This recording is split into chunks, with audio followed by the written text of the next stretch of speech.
We went to a fort that overlooked the whole city of Hyderabad, and we were praying over the strongholds of the city.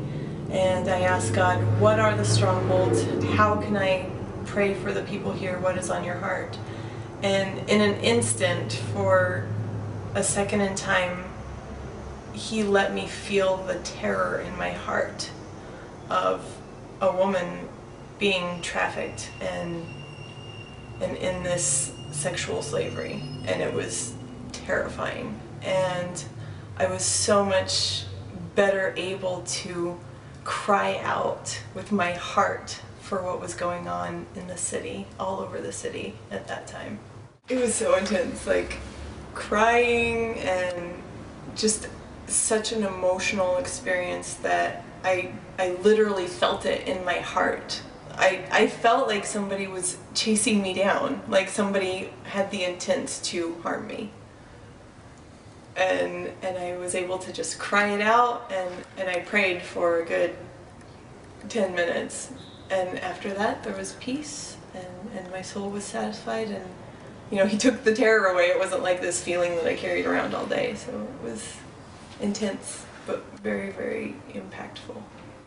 The last day, hours before we left for the airport, I had been thinking a lot about what's next? What does my life look like? Where do I go? What do I do? And God finally took me to the place where I was ready to just say, whatever. I don't even need to know the timing. And I was up on the roof, looking up at the stars, standing on a post, just threw my arms out and raised my head and said, finally I surrender.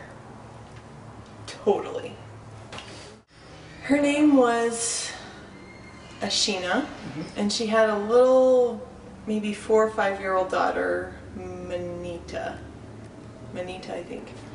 And she had just kind of poured out her heart to me about her life and the stresses and the pressures and all of the struggles that she had raising this daughter and trying to work and provide for her family and everything. And she just finally came to it and said, I don't have peace. I need peace in my life.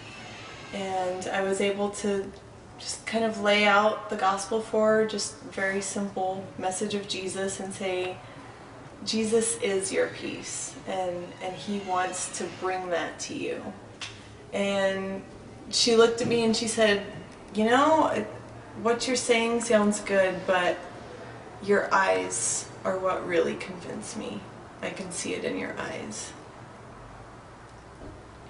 So it was cool for her to be able to see and realize Jesus in me.